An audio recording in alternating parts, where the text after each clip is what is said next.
Well, hello everybody. Welcome to Picking Bones. I'm Eric Jones, and today we're going to be talking about transhumanism and Elon Musk and Star Trek Picard. Picard just finished its first season, so I wanted to look at that and some of the topics that was getting into, and that means discussing transhumanism. So let's get right into it here. Um, So Elon Musk is somebody that I have heard a lot of people kind of compare to Tony Stark. They view Elon Musk as this really cool, hip dude who's just looking to improve the world, and he's doing that through technology. And so he's working on things like Starlink with SpaceX, and SpaceX is a pretty weird company in how it's getting a lot of funding from the government. But let's look at Starlink a little bit. This is a massive satellite network system which they are starting to put in place. And this is just looking at some of the launches. It says the deployment of the first 1,584 satellites will be in the 72 orbital planes of 22 satellites each. We'll look at some articles with the full numbers of what they're looking to do with this satellite network. But this is just the launches that have happened so far that we've got listed on Wikipedia. So, as you can see, been a number of launches of 60 satellites apiece, but this is nowhere near, like the massive numbers that they're talking about. And, they say that this is to create a global internet service that will be provided, and that's why they need this massive number of satellites. So here we have an article called "The Night Sky is Looking Increasingly Dystopian" from Vox, and it just points out how ugly this is going to be, and how ugly it already is for astronomers and people that are looking at space all the time. We've got this tweet out, and you see along here this stream of new satellites in the sky, and these streams can really pollute the images of space as people are looking out through telescopes. So that's not the biggest deal, I suppose, just the ugly space garbage side of it. But when you think about it, it says here in this article, soon Earth may be blanketed by tens of thousands of satellites, and they'll greatly outnumber the approximately 9,000 stars that are visible to the unaided human eye. So now let's look at specifically how many satellites they're looking to put up. SpaceX, their current plan is for 12,000 or so, but they want to have 42,000 of these satellites in the sky.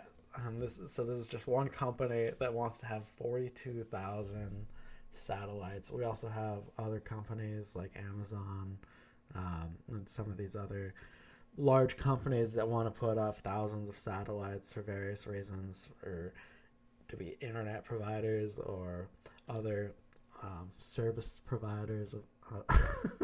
So they do these massive satellite networks. Now, I think anyone who can use their mind on any level, you should start to wonder, do they really need this many satellites just to provide us with quality internet? And I think it's obvious that there's probably more going on with this satellite network. We have clear government ties between SpaceX and the American government, but probably other governments as well. And so they've had things like this top secret government mission where they launched this secret rocket into space for, obviously unknown reasons. So SpaceX does already have secret government contracts. There's no question that is happening. So it's very hard to believe that these satellites, this massive satellite network, is purely just to provide quality internet to the world. I think most of us already have pretty quality internet at this point. So let's start looking into Elon Musk a little bit. There's of course this picture which a lot of you have probably seen, and this is Elon Musk with Ghislaine Maxwell, who she was the girlfriend of Jeffrey Epstein and was involved in getting a lot of the girls for the island. She has a lot of intelligence ties, as did her father. And so we have this article here called "The Day Jeffrey Epstein Told Me He Had Dirt on Powerful People" from the New York Times. And this article gets into the rumor, the idea that Elon Musk was conversing with Jeffrey Epstein. And so, yeah, it's just this guy's long personal story. We're not going to go through this whole article, but it's an interesting one that seems to make it, this is, I suppose, just this guy's story, but it seems that Musk was in some level of contact with Jeffrey Epstein, and, obviously he's here with her. He's denied, Musk's people have denied that they were actually, together at this party, and that they say that she just walked into the photo when he was getting his picture taken. Right. Everyone obviously tried to distance themselves as much as possible from Jeffrey Epstein in the wake of all of the scandal around him. But it seems clear that Musk has had dealings with Epstein. We also have this this article from The Verge talking about this whistleblower who came out and spoke about some of the things going on at the company.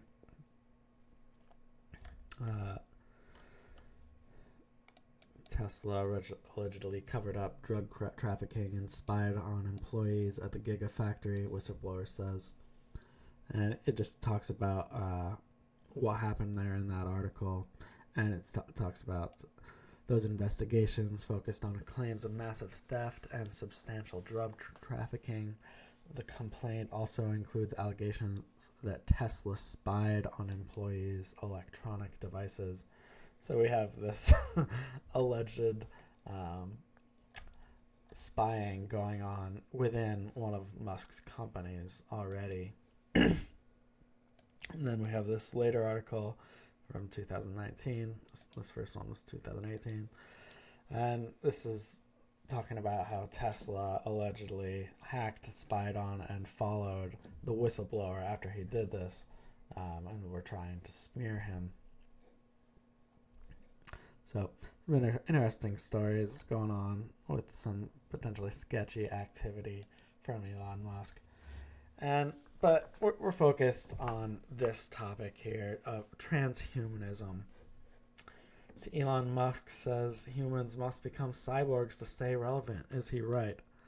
Now, this is the weird, one of the weird things that really stands out to me about Elon Musk is his push to merge man with technology. Because I'd heard for a long time him talking about the dangers of artificial intelligence, which sounds wise, to point out how this stuff could go very badly and point out the potential threat that it causes us, could cause to humanity, pose. But what he's saying at the same time is that mankind, in order to keep up with AI, with where technology is going, we have to merge with technology. And so he's working on stuff like Neuralink, which is this guy has so many companies, but this is another one of his companies where it says here, Neuralink announced that it was working on a sewing machine-like device capable of implanting very thin threads into the brain, and it demonstrated a system that read information from a lab rat via 1,500 electrodes, and anticipated to start experiments with humans this year in 2020.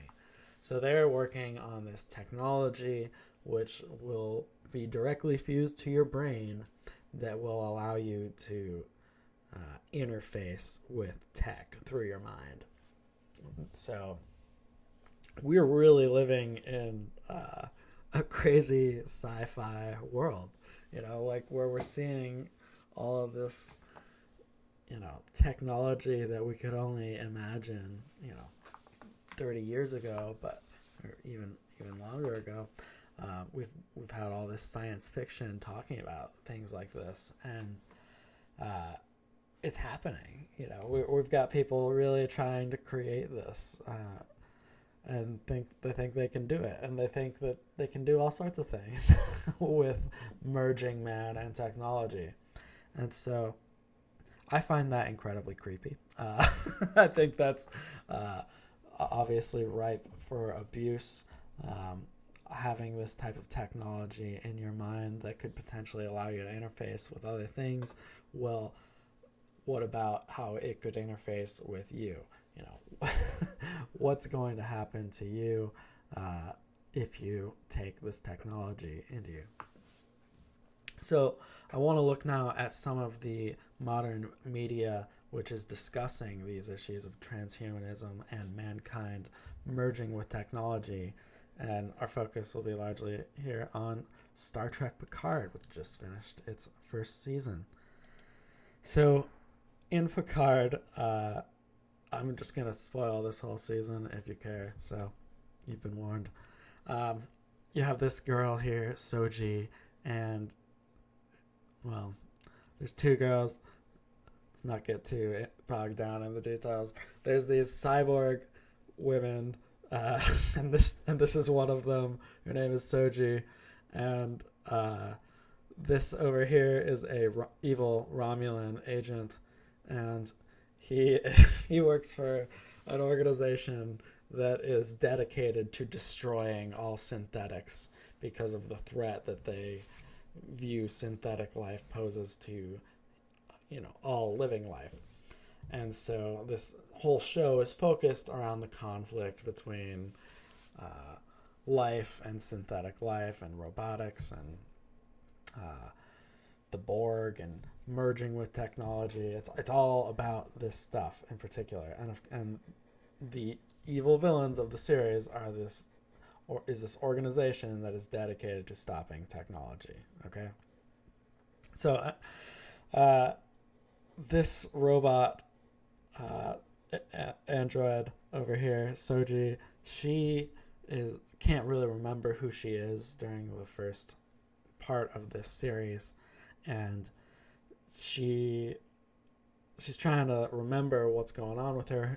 Her memories are all screwed up, and so this guy tells her that maybe her memories were implanted, and he gets into like really discussing some kind of MK Ultra type technology and processes of like, well, maybe your mind has been shaped to make you think that you are something different than from what you are. It is interesting that they discussed this at all in this show. I'll bring up here one of the main reasons that I wanted to really consider what they were doing with Picard is their blatant use of the all-seeing eye. So I mentioned this in another video, but I'll just show it here real quick. In one of the episodes, you had this all-seeing eye early on in the series, and there's this blank spot in the table, and of course later we got in that same scene we got this shot where her eye is focused at the top of the triangle. Then we have at the start of the next episode, it started with this shot here of the all-seeing eye again.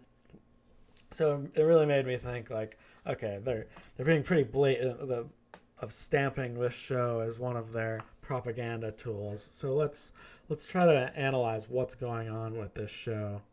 I took this shot from the last episode.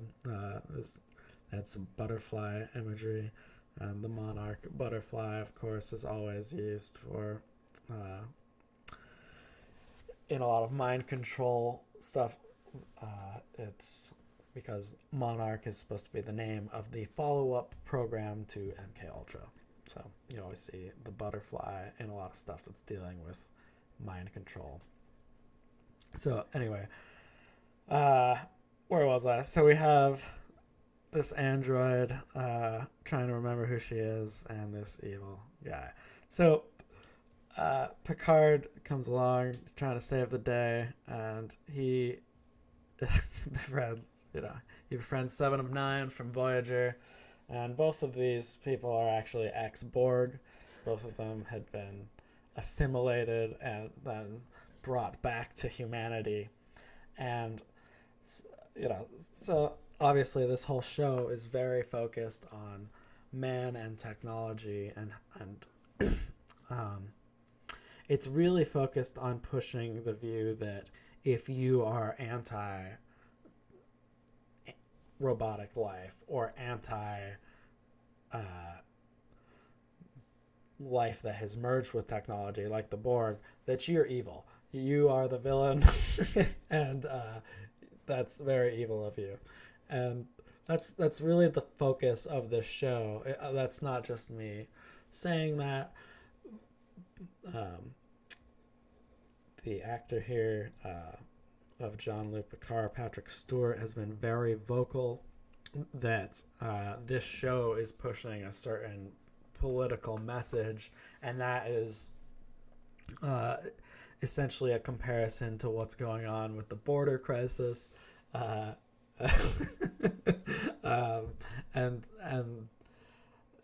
he's saying that the show is like a very anti-Trump show, and it's basically written in a way that the synthetic life is being treated as, lesser than, and you're a bigot if you think that way, and they're trying to compare this to what's going on with the border. It really doesn't work like with what they're trying to do, but that is what they're trying to do, and they've been very open about that's the point of this synthetic life discussion. So anyway, like I said, spoiling the whole show here, Picard ends up dying, and but then he gets uploaded into, they call it a golem, which is a golem is from something from Jewish mysticism. It's like a empty shell of a being which can be magically kind of enchanted to do your will. But so they create this cybernetic golem. These AI androids on this planet create this golem thing, and Picard dies, but he doesn't really die. They actually upload his consciousness into one of these golems, and this is something that we've seen a lot of people discussing transhumanism, saying that we're going to be able to do that. We're going to be able to upload our minds into computers and basically become immortal through this process of uploading our brains. And so that's what happens to Picard. His mind is uploaded into this golem, and he basically gets to keep living as if he's the same person. And I think that's the real question we would have to consider with this sort of tech, is would you really still be the same person? In this show, it's presented as no problem. That's all of who he was through this brain image that they scan. They're able to completely carry him over into this new android body. And by the end of the show, the evil Romulans and their synthetic life agenda are stopped. Synthetics are brought back into the Federation, and everyone is happy. And man and technology lived happily ever after. That is the lesson of Star Trek Picard. But here we have another game or another source of media that we can look at. This game called Deus Ex. In this shot, you can see all these people attached to this pillar, kind of with these tech devices on their head. This gives us a darker look at what might happen with people trying to upload their minds into computers. Because in this game, people try to do that, and it looks like they essentially all just kill themselves. They try to upload their minds, but it seems like the process doesn't work, and they just die.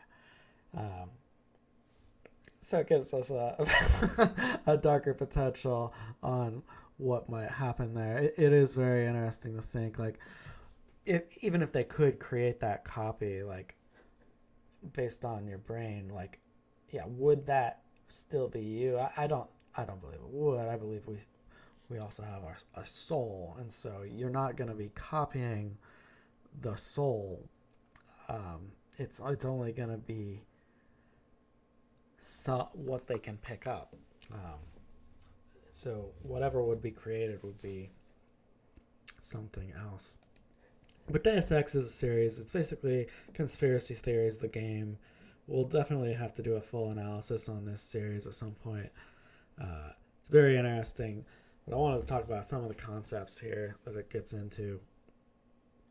One of the things that they really make you think about in human revolution is just, if we had this tech come out where we have cybernetic limbs that are advanced enough to the point where you could really upgrade yourself, wouldn't people start to do that even without the need? So now we use prosthetics for those people who are missing a limb, people who are unfortunate enough that they need these things. But this game kind of brings up that people might start hacking off their limbs at limb clinics, in order to just upgrade themselves, to get an arm that could allow them to have all sorts of machine tools so that they can be highly useful for certain skilled labor.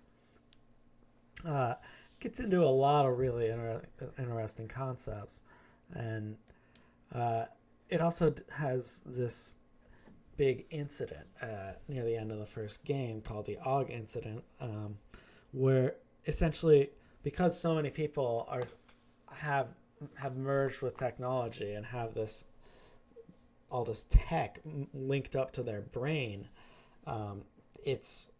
there's great potential for abuse. And there's this chip that comes out, and so all these people have this chip linked up to their brain, and eventually this chip is basically flipped and from a remote location, and all these people then go insane, and they start killing each other and losing their minds. And so it's just really interesting game, looking at all sorts of stuff, but getting into the potential abuses of technology and where we're going as a society. And it's got secret societies in it. It's a pretty fun game. I do enjoy it. But it does seem to be pushing this same message that a lot of these transhumanist projects are pushing, which is basically that you're horrible if you view people who have merged with technology as bad, even even though it talks about this, like how horrible this could go, how dangerous this type of tech is. It still gets into this idea that you're a horrible bigot if you don't like augmented people, if you are against this type of tech, regardless. And so, like, that's a big theme in the Mankind Divided, the sequel. And you see this guy is getting abused by corrupt cops just because he's augmented. And this, of course, causes him to join a terrorist organization. We also have Cyberpunk 2077 coming out. And in this game, it looks like everyone is going to be... It's just the standard that everyone is merged with technology. And that's another common thing in all of these projects, is that they're really pushing this idea that it is inevitable that we will have to merge with tech, and to, you're a Luddite, you're just holding people back, you're holding humanity back if you would refuse this technology. Mass Effect is another game which is very focused on human and android relationships, and at the end of the game, of the third game, you have the choice where you can merge people with synthetic life, and so everyone becomes this hybrid of man and technology. So we also see, even from older Star Trek projects, the idea that you're a bigot if you don't accept that artificial intelligence is intelligence, that it is life. And this is actually from a really great episode of television. It's called The Measure of a Man, and it gets in. There's a legal trial that goes on to determine whether or not the character Data is a man, if he has the rights of a man. And Riker in this scene ends up turning Data off, and he's arguing that Data is not a man, he's just a machine. But the show ultimately makes the argument that, and Picard wins the case for Data, that he is in fact a life form of his own. And so that is one of the key themes through all of these projects, is that artificial life is life and should be treated as such. So we have modern fellows like Ray Kurzweil talking about the singularity a lot, saying that it's going to happen real soon, where technology basically overcomes man, and that man, in order to keep up with technology, will have to merge with technology. And this is one of the guys that talks about how we're going to become immortal god beings that can upload our consciousness into computers. Something I thought that was interesting in Picard, where he merges with this golem, is that Picard kind of makes the argument that I still want to die, so I hope that you haven't made me immortal, but I wouldn't mind living an extra 10 or 20 or 30 years. Like, he's kind of toying it around, that it'd be cool to have some extra years, but death is still something that makes life better, and that he wants to die eventually. And so I thought it was interesting that it's a different perspective than what we see from some guys like Ray Kurzweil, where they're just straight up saying, yeah, I want to become an immortal being that lives in a computer for all time. Whereas this is saying, like, well, I want to have that option, but I might want to choose death. Like, but there's still, but it still is suggesting just that it's totally possible that's where we're going. That man is going to be able to upload themselves into computers, perhaps into androids, so that we can have enhanced bodies. And so it brings us back to Elon Musk. Here's another article where he says, we're already cyborgs, but we could become pets, referring to AI and how this AI is going to become so advanced that we don't want to become pets. We don't want to become lesser beings than these AIs. So we have to become cyborgs. We have to merge with technology. And I'm not down. I remain unconvinced by all of the propaganda and by Musk's warnings. But Elon Musk says he's going to send people to Mars. He seems like a really, really interesting person to a lot of folks. He seems like a benevolent figure who's just trying to push humanity forward. I think he's trying to push humanity in certain directions. I just don't think that those directions are good. And I think that this whole SpaceX thing is very weird, just in itself. How kind of these private companies and the government are kind of forging these weird alliances. It's very reminiscent of things like the Weyland-Yutani Corporation and Alien, where you have these giant kind of corporate government structures where they've kind of merged together. And SpaceX makes me think of that type of thing. So is Elon Musk, is his Neuralink, is that really the next step for humanity? Is that where we need to go? Do we need to become Borg cyborgs? I don't think so. I would prefer to never have this type of technology in me. I think the idea of being able to interface with technology through your mind, sounds really convenient. It sounds like there's plenty of things that you could do that would be nice with that, but it's so ripe for abuse. Like having something that intricate linked up to your mind, like what access are you giving the people that put this stuff into your mind? That's the question that you have to consider with all of this stuff. So that's all I've got for you guys. Let me check it, see if we've got anything going on. All right, we're good, guys. Well, that's all for tonight. I hope you're all doing well with the corona. I hope you're all staying safe.